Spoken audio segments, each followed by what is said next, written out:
November 6, 2011, a day that I will never forget. It was the day my life changed.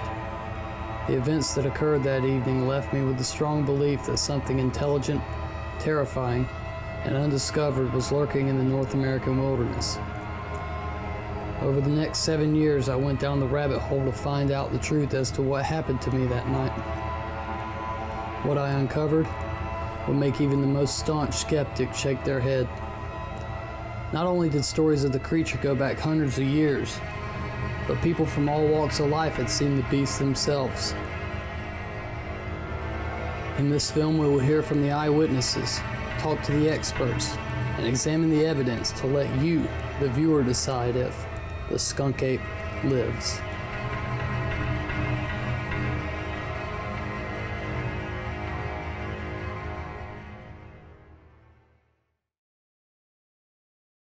For generations, the local native tribes such as the Appalachee, Calusa, Creek, and Seminole have been passing down stories of a creature they call the sand or mangrove people.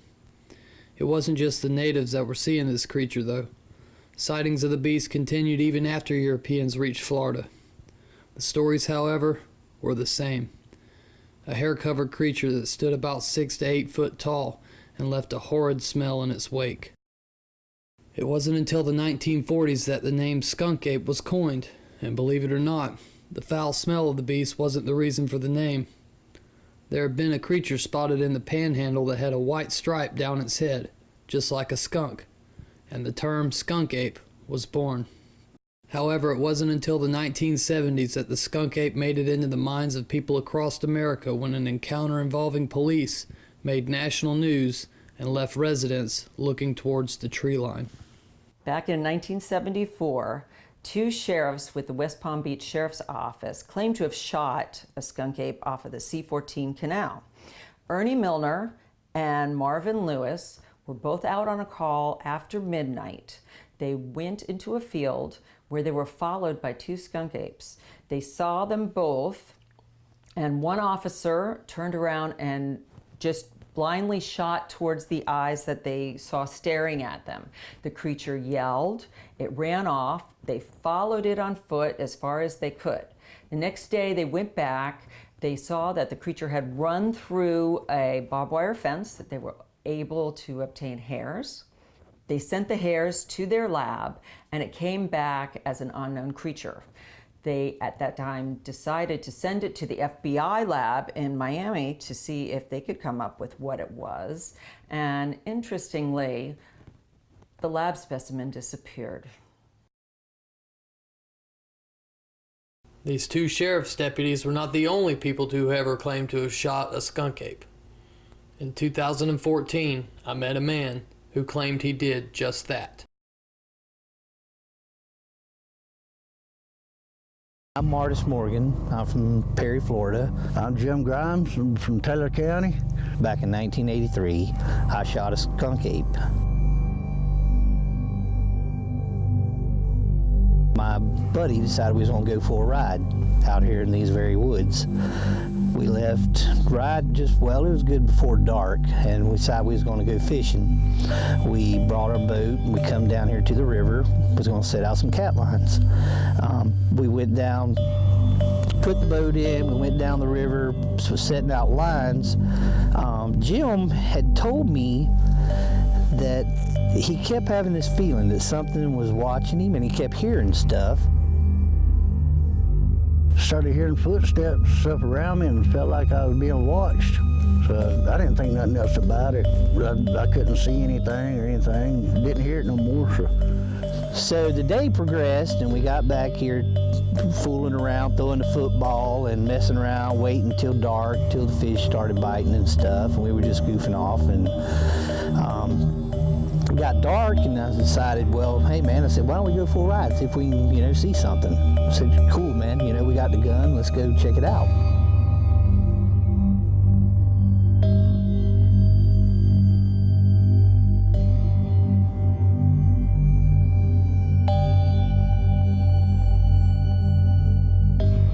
We were coming close to it, you could see a curve coming up and there was something in the middle of the road. Me and Jim just kind of looked at each other and we're like, what is that?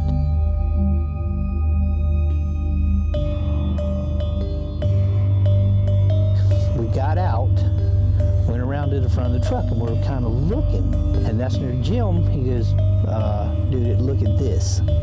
I looked down, and here's this track, this like, really, I mean, it was a whole lot bigger. Jim's foot's always been a lot bigger than mine. And whenever he put his foot next to this track, it like dwarfed his, like big time. Go get the gun. Go get the gun.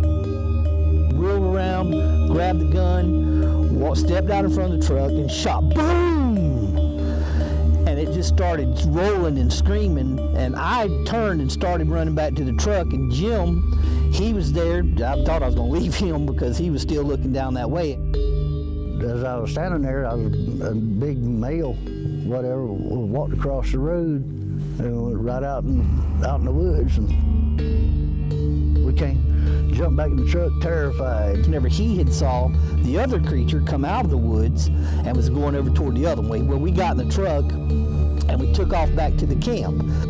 We got back here to the camp and we had the doors locked, the windows up, and this here was in, you know, kind of warm. And we're sitting in the truck and it was like got all fogged up, and we were sitting there. I said, Jim's like, man, we need to go. And I was like, dude, I'm not leaving without my boat. We got to get the boat. Rushed down, and whenever we was getting the boat, that's whenever we heard this big splash. Whatever it was, throwed something in the water, soaked me, about drowned me. And it just soaked Jim, and then it just loud growl, and we just took off with the boat to the truck. Went all the way back over to my cousin's property where it had a big floodlight up, you know, and we just sat there in the truck with the doors locked all night long, scared to death, and did not move until daylight. And that is a true story. I mean, there is no ifs, buts, or whats about it.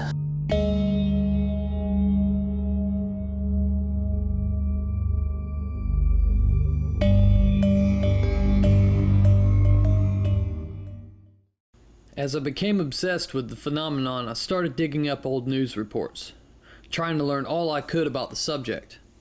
News reports of the creature range into the hundreds.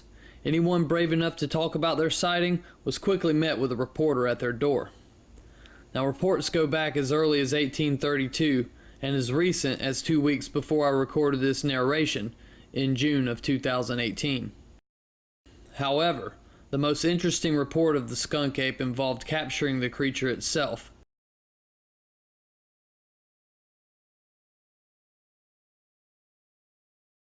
So the Ocheezee wild man in 1883 was first spotted by a bunch of settlers there. They saw him swimming around in the pond, and it's more or less a cypress swamp that's there. They were concerned because he was swimming around, wading through the water, and they could hear him screaming at night. Finally, after complaining and being concerned about what was happening in the woods there, they set up a posse, and a lot of men on horses and boats and on foot went and caught this creature. They brought it to Tallahassee. They thought that perhaps it was an escaped patient from the asylum nearby. He was heavily haired. He was naked. He couldn't speak English. And he, in all truths and purposes, he was a wild man. Turned out that there was no escapee from the hospital. They ended up putting him in the hospital. He was put in the asylum under John Doe. And from there, the story just kind of goes away. So to the best of our knowledge, he was probably there and died there. So there actually could be a Bigfoot body in the cemetery there. And interestingly, this is not the only time a skunk ape has been captured. Back in 1968, a police chief in Hialeah Gardens, his name is Ray Bennett, caught a juvenile skunk ape in the Palm Beach area at 20 Mile Bend. It was reported that a small skunk ape was wandering around, and at first they thought it was a migrant worker's child. It was naked, and it was about 4 or 5 years old. He ended up taking it into his police car, and he brought it to Jackson Memorial Hospital, and now there's no reports of any skunk ape or migrant child being dropped off at Jackson Memorial Hospital. Now, if all these stories are true, Then why do we not have proof of the skunk ape's existence? Could it be that the government is covering it up? I interviewed a man in 2013 that claims that's exactly what they are doing.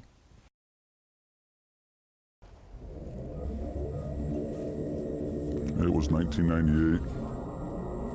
I was 37 years old. I've been working with the forestry department for 20 years now. There was a fire in Apalachicola National Forest that summer. The fire was raging pretty bad at this point.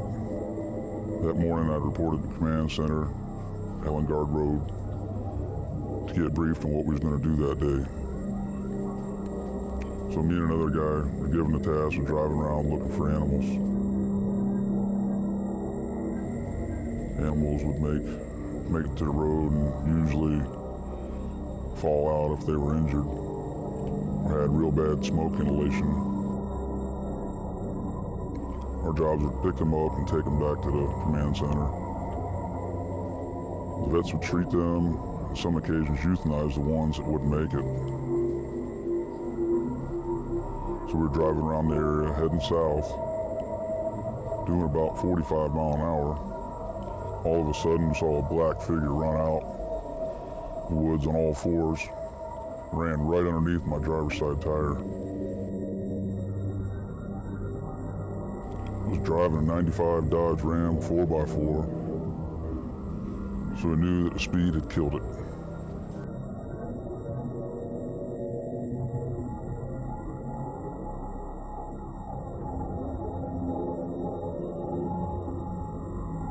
Immediately, we thought it was a bear.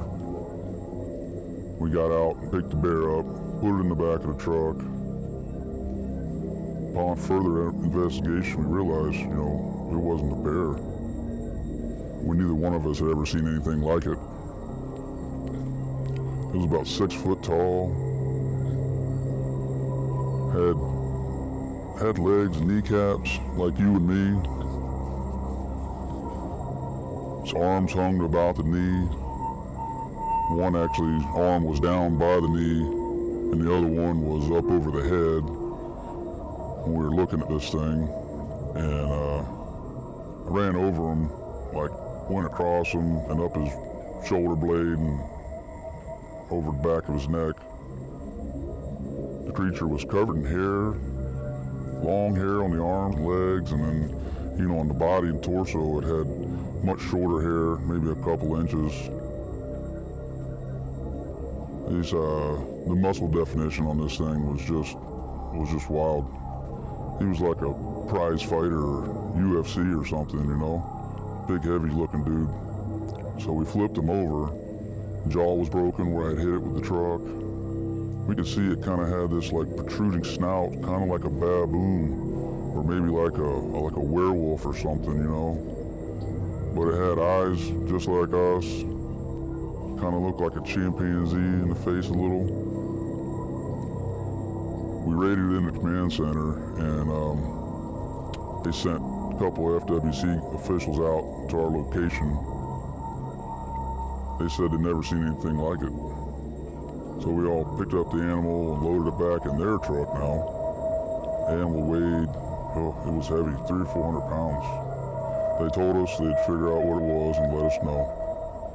So we talked to the command center, and then they said, come on back to the command center, so you guys can make a statement of what you saw. So we came back. We showed up at the command center a little bit later, and immediately were brought into a back room so we could fill out an incident report. We were about 10 minutes into the incident report when we were stopped, wait, and there was some people to come to see us. It was kind of strange. So within about half hour, 45 minutes, 2 government guys showed up and walked us out to the vehicle. So we're out here in the parking lot, and they asked where we ran over this thing at, what's the deal is. So we told them where it was, and they examined the area. The truck had no damage, and there was a black steel bumper on the front, so that's what hit the thing. They collected a blood and hair sample and put them away. And next, they asked us if we'd get in their vehicle that they came in. So we complied and got into the vehicle and left with these guys. It was a rather quick ride back out to the spot. We hadn't gone too far. So they didn't say much at all. He had a couple exchanges back and forth to each other I couldn't really hear. We showed up at the spot and the one guy, we walked him through all the stuff.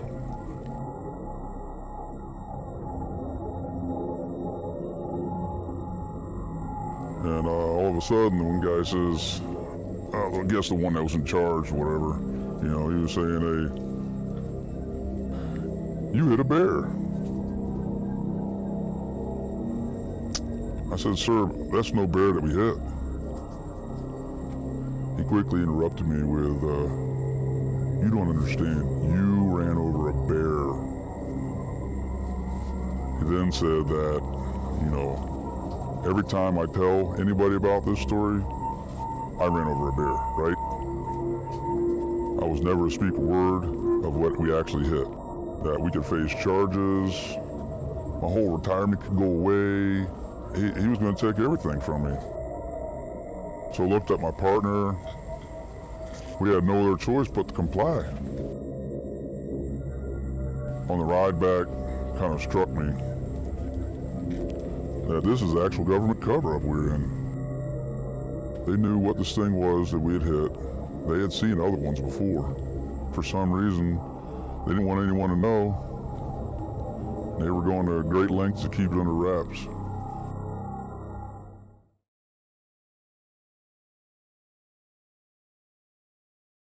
During my 7 years of research into the topic, I've talked with over 500 people who have claimed to have an encounter with the creature.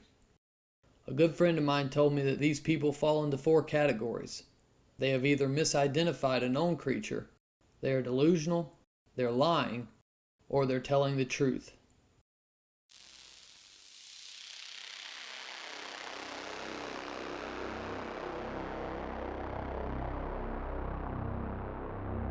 My name is Glenn Schelt. I'm from Brooksville, Florida. In September of 2014, my wife and I were backpacking through the Green Swamp along the Florida National Scenic Trail.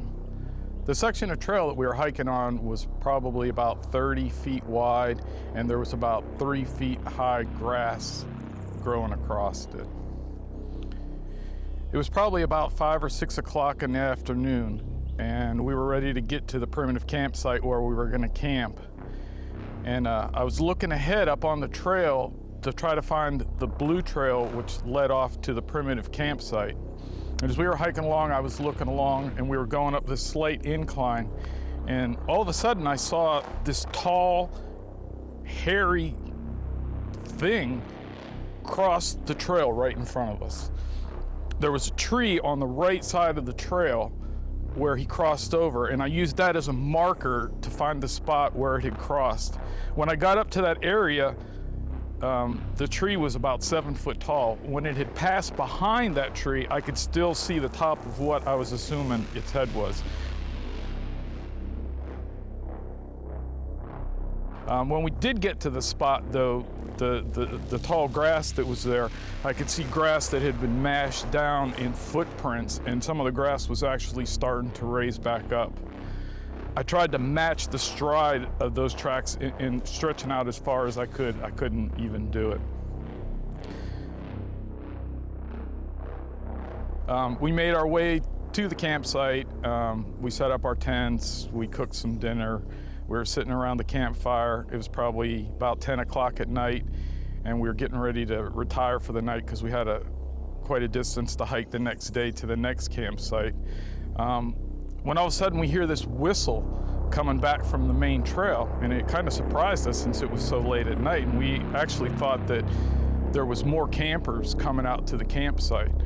But the campers that we thought were coming never did, and then we heard a whistle directly to the right of us, which was really thick woods, and I thought that was really strange, and I was perplexed for a minute. Then all of a sudden we just start hearing this shaking and stuff, trees and everything, and you could hear something like moving towards us rather rapidly.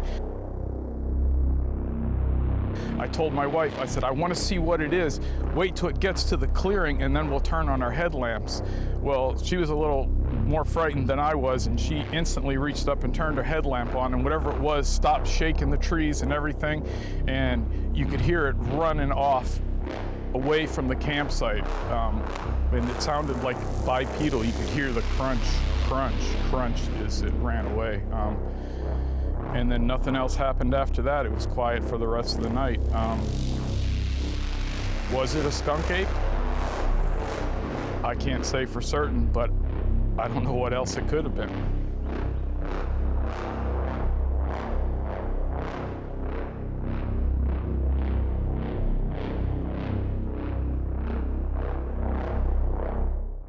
Oh, don't mind us. All right, you ready? Yeah. Ready Okay. for me? Now, you're checking her out, buddy. Okay, little step there. Okay, back up a step.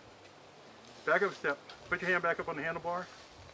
All right, put the cigarette back in your mouth. Here, let me get around a little bit more. All right, get the cigarette back in your mouth. Okay, come on around the bike. You're smiling, right, Maureen? I am. Me too. Get a good look. Best you can there. Do I have to move? Maureen, Can you be a little less creepy? Get back there. Maureen, let me see you get this out of his face with your... Okay, my name's Lucky Cole, and I'm from here in the Florida swamps on Loop Road in the Everglades. Been here for many, many years.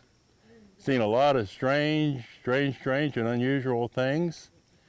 A lot of stories I'm not sure I should tell. Some stories I won't tell.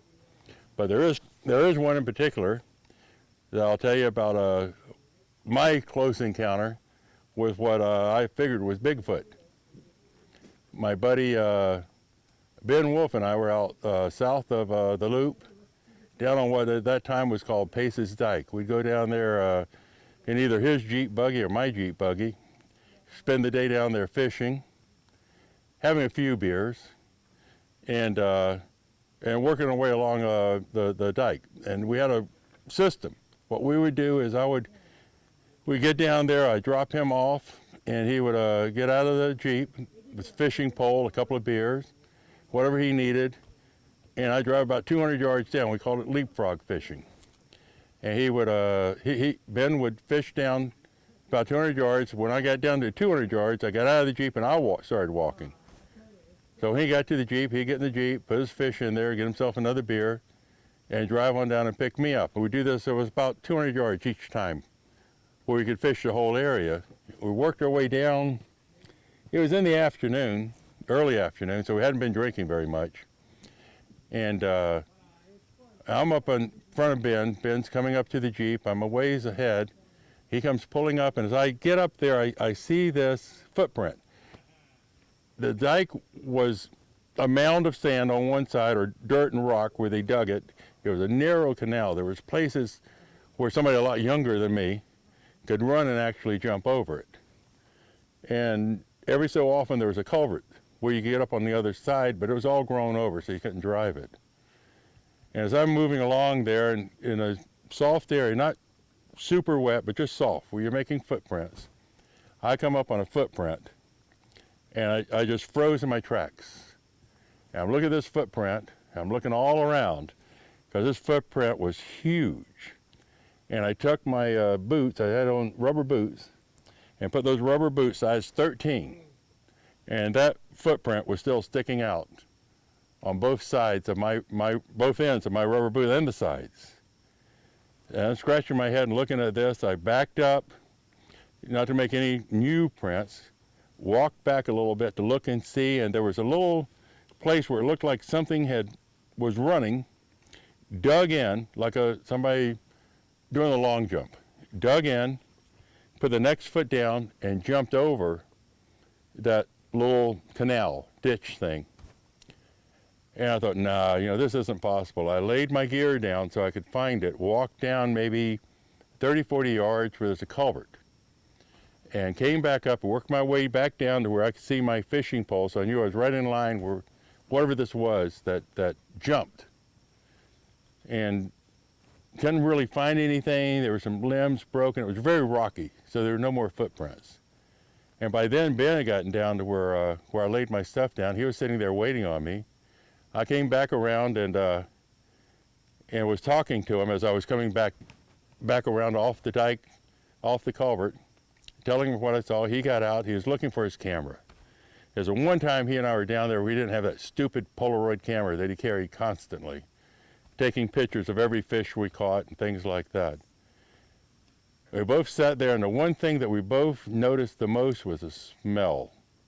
And it was a smell that I'd never smelled before, since it was worse than a skunk.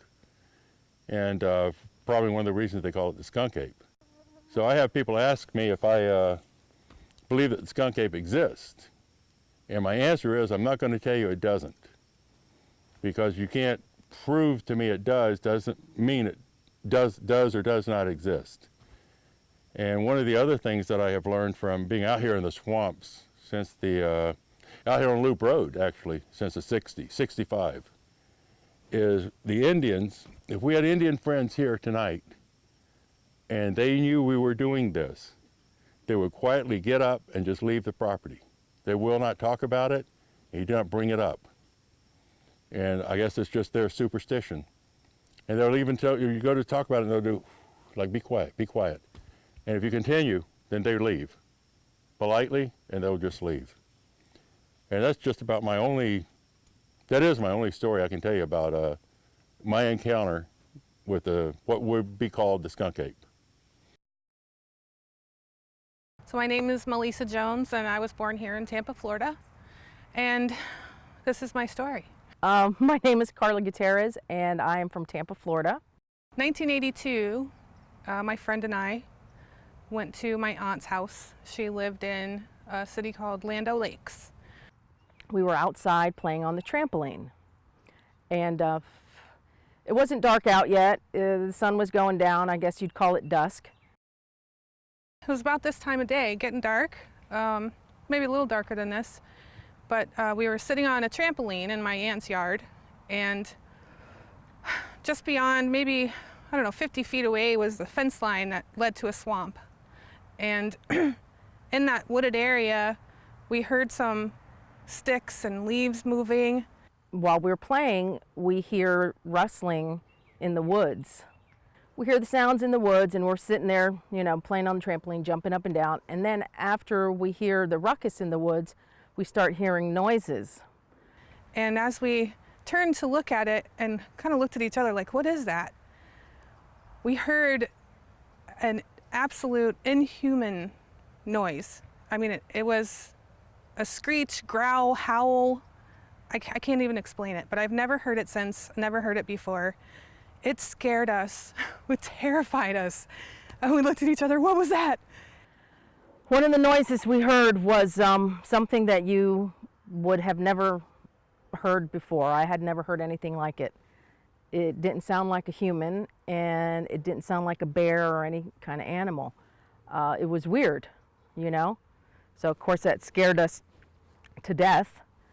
And while we're looking around, it's a very clear night, and there's a clearing. It's like the perfect movie shot, you'd call, you know? You couldn't have planned it any better. As we turn, and literally there's a clearing, like a V-shaped clearing in the bushes, and there it stood. And it was at least 7 feet tall, at least. We see the silhouette of a very large being. To me, it looked like it was at least 7 foot tall, okay? And it was standing upright. It clearly was not a bear or an animal, and it wasn't a man either. And it made another crazy sound, okay? And we're just sitting there looking at it, and then all of a sudden we both look at each other, and we scramble off the trampoline. We couldn't get off of it quick enough. Pretty much scared us to death. So we looked at each other, kind of screamed, and we were little kids. I mean, I was 10 years old. She was probably 12 years old. And we ran inside the house. My aunt said, "What was that?" She heard it too, obviously. And we said, we don't know, there's something out there, there's something out there. Then after that, we all took off in her car and left. And we left it where it was standing, pretty much. But we got enough a good look at it to where you could tell that it wasn't a bear and it wasn't a man. And I didn't think about it at the time, but later I was like, oh my God, I think we just saw a Bigfoot, you know? At that time, you know, we were probably, you know, we're scared. Now, I got to tell you, I don't think I would be frightened, only because I don't think that that they don't harm people. I think that they wouldn't, you know, actively go and attack anybody. I think they just want to be left alone. But if you're a kid, you're going to be terrified. And I was. I was. Yeah, it was definitely something something that I've never seen before, and probably will never see again in my lifetime. But it was a Bigfoot, for sure.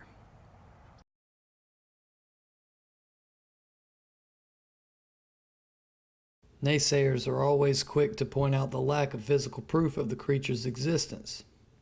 What has been brought forth, though, will make most of them scratch their heads. What you are about to see is some of the best evidence captured to date. The best evidence at this point in Florida is track evidence.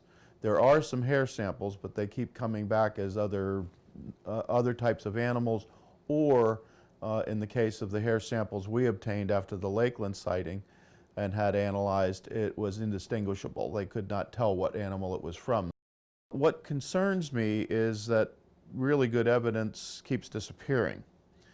There are accounts of the swamp ape being hit by a car, and obviously the insurance company, in the case of the damage that was done in one case I'm familiar with, there should have been tissue, blood, hair, something left on the car. It so happens that that particular insurance company was State Farm, which is based here in Winter Haven, and I have contacts there. And we've gone back into the files looking for the evidence kit from that accident. It's not in the file, it disappeared. And I find that every time I encounter that kind of thing where I can get really hard evidence like that, it always seems to vanish. I'm not sure why. I have my suspicions, but I'm not sure why that's the case.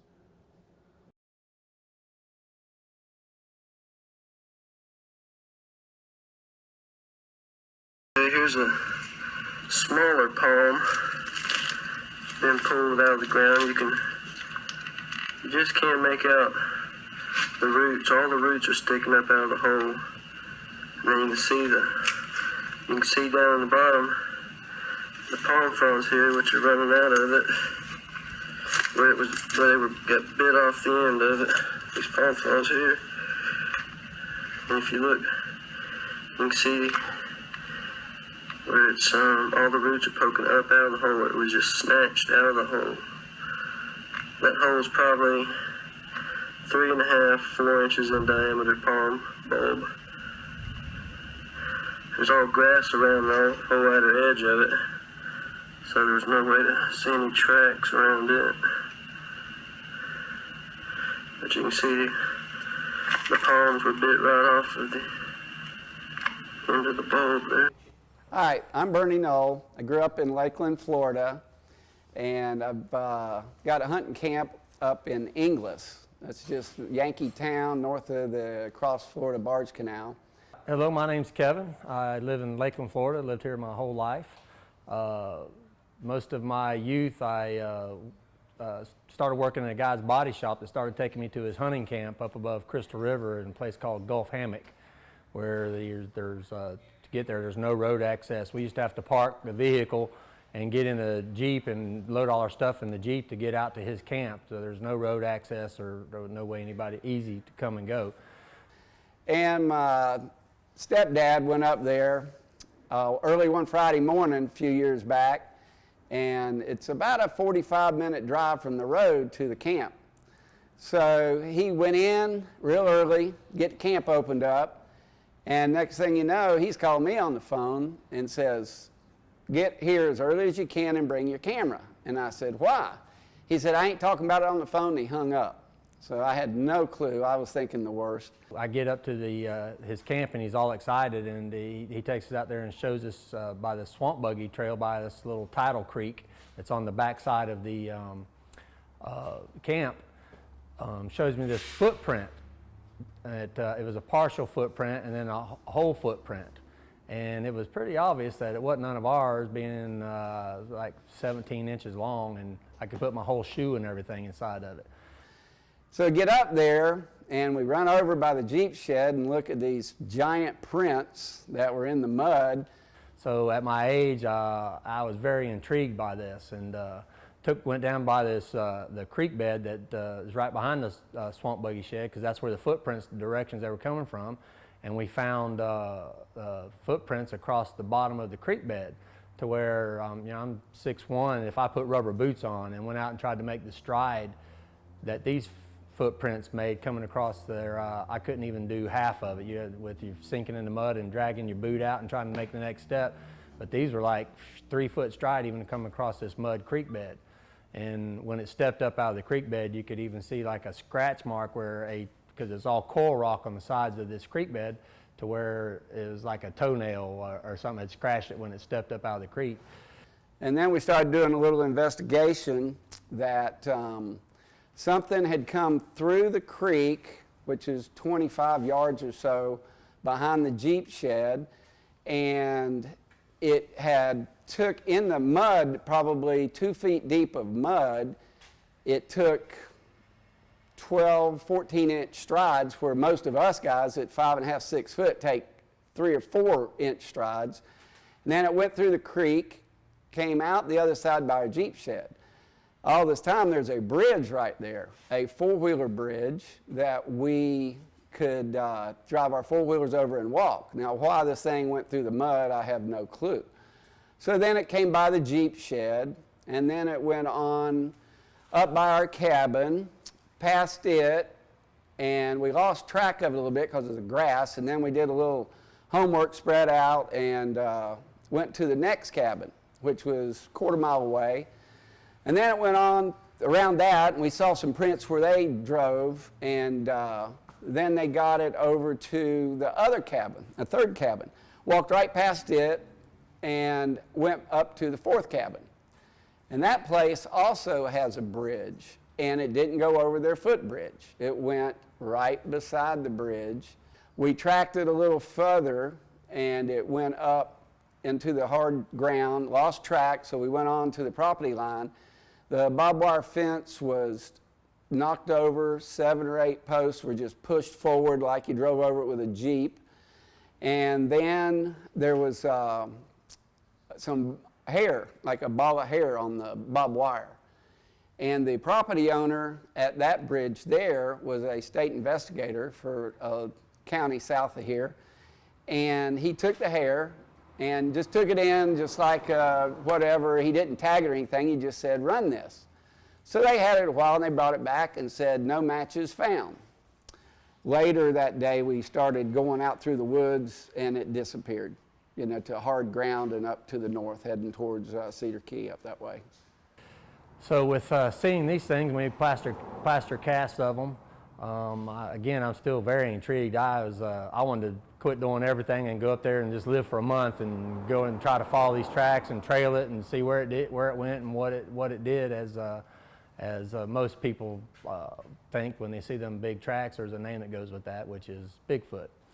And so the next morning I wake up and I strap a 357 on my side and had a gun on my back and had my Rottweiler with me. So I started doing little intervals, going back and forth from the creek and around and getting wider, trying to find more tracks or where it went or which direction it went. And I get out outside of this tree line. There was like a couple hundred yards to a hammock that runs along the freshest water creek bed there. It's called Tangerine Hammock. There was no real trail to get into the hammock.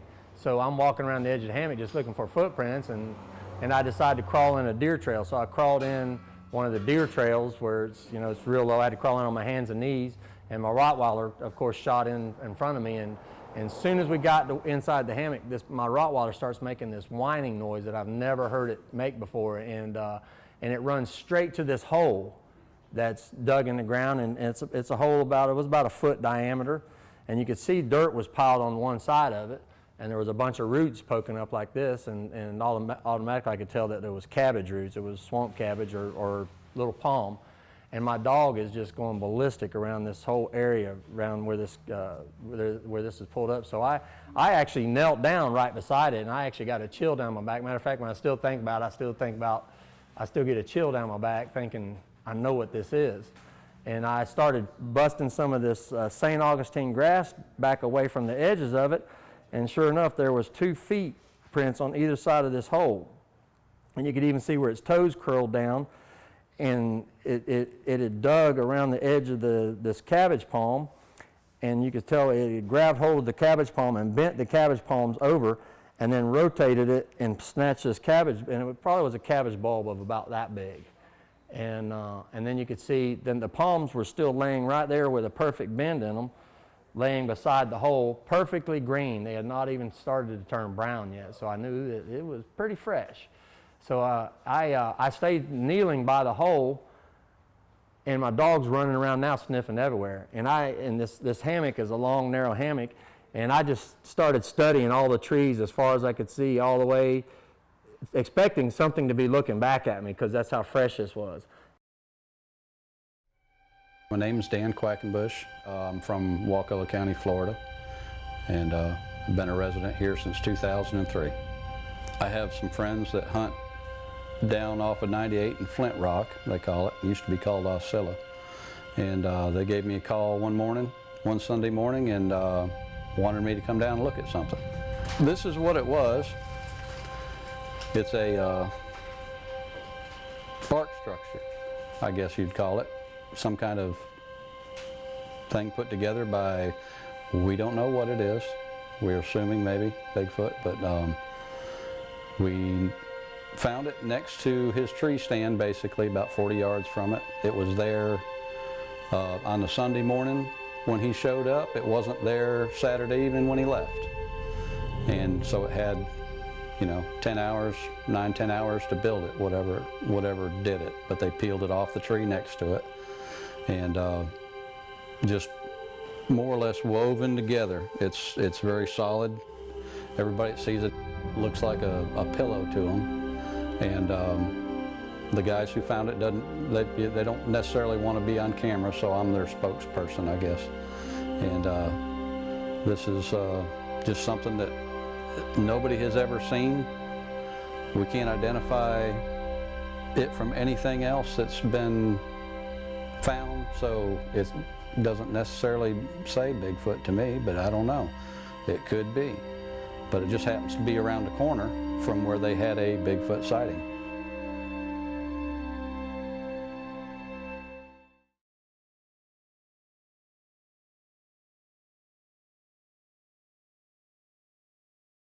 My name's Stacy Brown Sr. On May 8, 2012, I think I filmed a skunk ape. It was Tuesday, May 8th. I was at home by myself that afternoon. It had been raining all day. My wife went to stay with our daughter in town to get up the next morning to go shopping with her.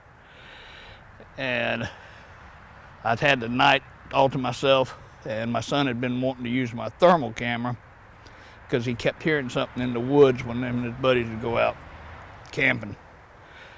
And I told him that I would go when I had a chance. And so tonight was the chance, even though it was raining, it was crappy weather. I had called him. He had just gotten off work.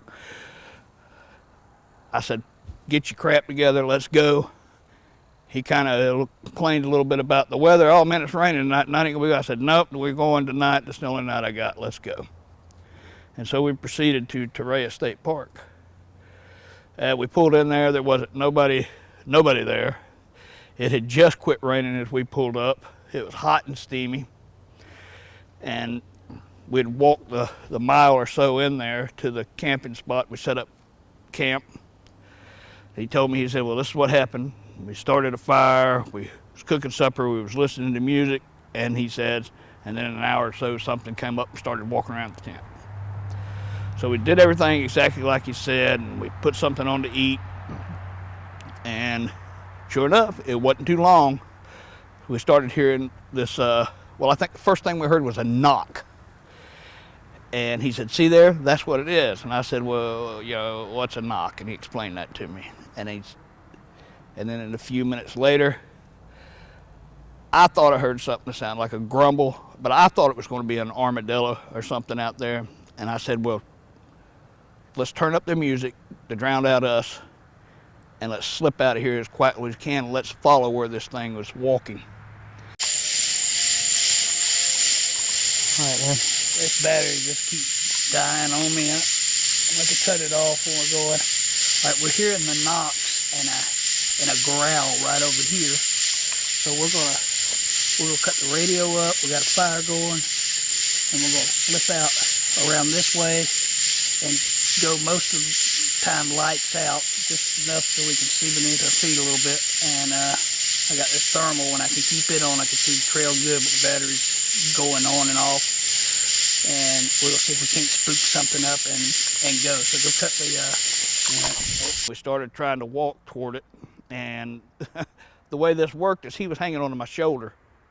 Had a little handy cam that had the night vision, and I had the thermal, and I had to turn it to black heat because that's the only thing we could see the ground with. Everything was kind of wet and hot and steamy, and you had it on white hot. You couldn't really, everything blurred together. And we were worried about snakes. Snakes were everywhere in this place. And so we'd walk toward the sound, then I'd stop, we'd listen for it again, and we'd walk toward it again. And so after about 10, 15 minutes, 20 minutes, I seen something on a tree that looked like a little head. And I took it for a coon because it was raising up and down on the tree like this. And then I got to looking again, and there was one on this side of the tree, kind of down from it. So you had the tree right here, and you had this black hot spot and this black hot spot. And I said, oh, well, this is what it is. This is a coon. That's all it is. And so I went to step to get a picture because the coon was going around that side of the tree. And when I did, I put my foot out and to take a step, and I kicked a palmetto bush. And that palmetto bush went pop real loud. And when I did that, that's when this thing left from behind the tree and just took off. And I wasn't expecting that. When I seen that, I just wasn't expecting that at all. I went out there thinking that, well, okay, they had been out here drunk or something, and they're hearing turtles and all kinds of stuff running around on the ground. And this fear just came over me because I just noticed. That's when it realized to me that whatever that wasn't a coon. It had its head stuck out and it was looking at me. It could see me in the pitch black. And I mean, it was pitch black. You couldn't see this far in front of your face. And that fear just came over me so hard that all I could think was, that's the way we came from. It went that way. It's going to cut us off, and it's going to catch us. And I went into panic mode. I stopped. I said, we've got to go. We got to get out of here. And he was like, well, what's the matter? What's going on? What's going on? Did you see something? Because he can't see squat. He doesn't know what's going on. And I'm turning around and I'm leaving, going back. And I'm trying to find the trail. Obviously, we came off the trail because at this point, I had the phone or some kind of a little bit of a light where I could see a little bit, and I couldn't see the trail. And I cut it back off because I didn't want whatever this was to find us. And he said, the trail's over here. Come over here. The trail's over here, over here. What the hell's going on? I said, well, the batteries are dead. We got to go. We got to go. The batteries see that. I seen something, man, big walk out. And this stupid ass kid. Phil, man, we got to get out of here. We got to go change the batteries. Come on. The trail's here, man. The trail's this way. Go this way. Go this way. Go. You seen something walk out? Something walk out from behind the tree. Did you record it? Yeah, I hit record.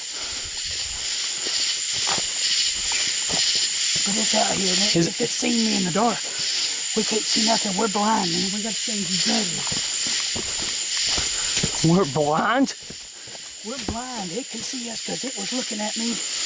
And then it just walked off like it was trying to come back to this trail, cut us off. We gotta go change these batteries.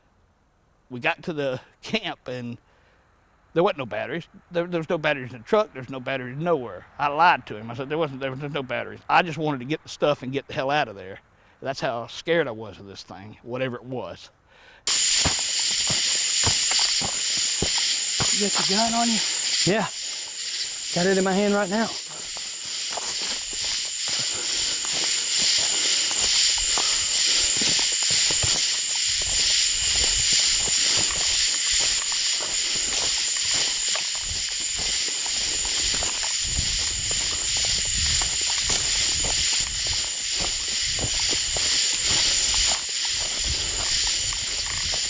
Fucking shit, man. Hear that? Something walking right out there. And I can't see nothing with this thing. Get your breath, man. And we got all the stuff together and got to the truck. And that's when I finally just said, look. And I said, here, play this back. And he played the video back and he got real upset. And so he cut his tape on. He says, so what the hell just happened? And I said, dude, I freaked. I panicked.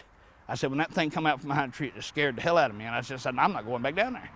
I'm not going back down there. You and your buddies come back down here. I'll let you have the camera. You can take the thermal camera in the woods, because I wouldn't let him take it because it cost so much. But at that point, I just wanted to drive off and leave. And so that's basically what happened that night. That I filmed a Sasquatch or skunk ape or whatever they're calling it. It was right there in that tree, not more than 50 yards, maybe 75 feet. That's my story.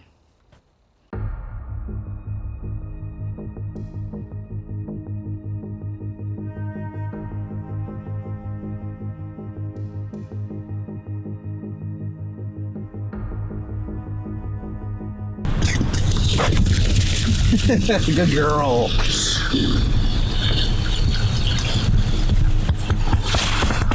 On May 8th, 2012, Stacy Brown Sr. was out bigfooting with his son Stacy Brown Jr. in Torreya State Park in Florida. They had something around them. They could hear it in the brush, and then they started hearing wood knocks, which of course is a good sign for Sasquatches. At one point, Stacy Brown Sr. had a thermal imager up to his eye recording when something stepped out from behind a tree and just walked just for a second or so between these two trees. And that, so far, is the best piece of thermal imaging footage of a Sasquatch that has yet surfaced.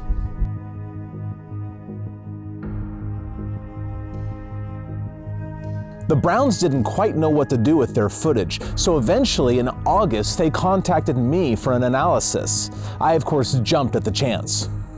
When one sees the footage, right away some strange characteristics jump out. The head is placed very low on the shoulders, almost as if the subject is wearing shoulder pads like a football player or something. But that doesn't seem to be the case, because as the creature walks out from behind the tree, the arm trails behind it, and you can see very clearly that the arm connects at the top of the shoulders, basically where the shoulder pads would be if those were pads. I think we can safely eliminate that those are not pads. That's just a big old shoulder. The head being so low on the shoulders is also a very ape-like characteristic. We see the same morphology in the Patterson-Gimlin film and a couple other pieces of footage that we believe are authentic. Even though the footage is not very long, there's quite a bit of information in it, and even more importantly, there are things in the frames that you can measure so we can get an estimate on how big that thing is, because clearly, looking at the shape, it could only be a human or a Sasquatch. I asked Stacy to go back to the location and take a number of measurements, but then just a few months later, I was given the opportunity to visit the location on the set of Finding Bigfoot, and that's where I took my own measurements. The gait of the creature is not human, but it is remarkably consistent with the gait of the creature in the Patterson-Gimlin film. Look at the trailing leg as the thing walks between the two trees. The trailing leg bends at 89 degrees, almost 90 degrees. That never happens in humans. The leading leg, however, is obscured by brush, but it is suggestive of what we call a compliant gait. In other words, when the weight is put on it, the knee itself is bent to kind of absorb that much shock of such a large creature when it walks. This is seen in the Patterson-Gimlin film. It's not clearly seen in the Brown footage, but it is suggested by the angle of the top part of the leg. When the subject in the footage is behind the tree, that gives us a very rough estimate of how wide the shoulders must be. Based on the measurements of that tree, I've determined that the creature has a range of possible shoulder widths. On the large side is 41 or 42 inches. On the smaller size is 31 inches. The average number is 34, 35 inches wide, which is huge, way outside that of human range. We know that the shoulders have to be that wide because the diameter of the tree is 27 to 29 inches at that height, and yet the shoulders stick out on either side. So here we have a figure with a human-like shape with shoulders at minimum 31 or 32 inches wide, and probably in the 34, 35 inch range. One of the easiest ways to determine the size of a subject is to put a human being of known height in the same spot and photograph them using the same camera. I did that with Stacy Brown Jr. As it turns out, the subject in his footage dwarfs Stacy in that footage. Stacy's 5'9", and this creature is just a lot bigger than Stacy is. In fact, in those comparison shots, you can see that the 5'9" tall human being comes to underneath the shoulder level of whatever is in Stacy Brown's Bigfoot footage. When calculating the height of the figure, I got a range. On the very, very smallest side of that range is about 72 to 74 inches, just 6 feet tall. However, on the very largest size of that range, I got over 9 feet, somewhere like 9.5 feet. I think both of those measurements should probably be thrown out, and the other measurements in the middle, the average of those two, it's probably closer to the truth, which puts that figure somewhere in the range of 7.5 to 8 feet tall. 7.5 or 8 feet tall jives very well when you look how small Stacy Brown was in the comparison photographs. Clearly, whatever Stacy Brown captured with this thermal imager is huge, just a massive animal compared to the human in these shots.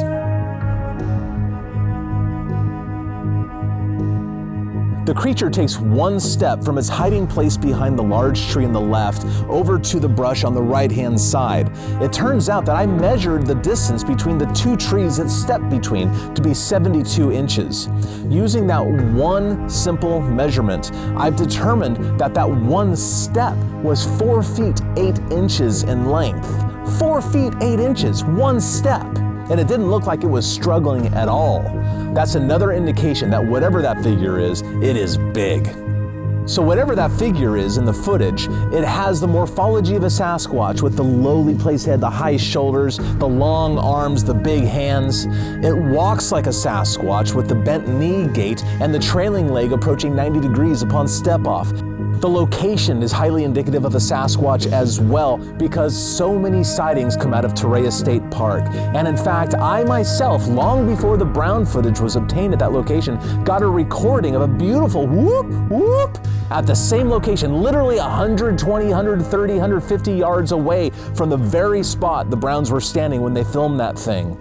That location is red hot for Bigfoot activity, and I see no reason to discount the footage based on where it was taken. The Brown footage is a great example of why we need to work together as a research community. Stacy didn't quite know what to do with the footage, so he brought me in for help, and I love doing this sort of stuff. So working together as a team, we've done pretty much everything one can do to validate that film as showing a Sasquatch. I think Stacy Brown's footage is by far the best thermal imaging video of a Sasquatch that has yet surfaced. Nothing even comes close to this. It is big, it looks like a Bigfoot, and it walks like a Bigfoot. It's probably a Bigfoot. At the end of the day, we have no concrete proof of the creature's existence. All we are left with is footprints, footage, reports, and a few odd findings. However, after my 7 years of research, I've came to the conclusion that the skunk ape lives. I'm a trained scientist, And as such, I know what, and as a matter of fact, the course that I taught on cryptozoology was based upon this very thing. I know what science requires for it to determine that an animal actually exists. And I'm caught in a very difficult position because I've seen the animal 3 times. I know what I've seen, and I believe what I've seen. But I know what science requires, and I would never, ever ask science to accept my word for having seen the animal. It's just not done.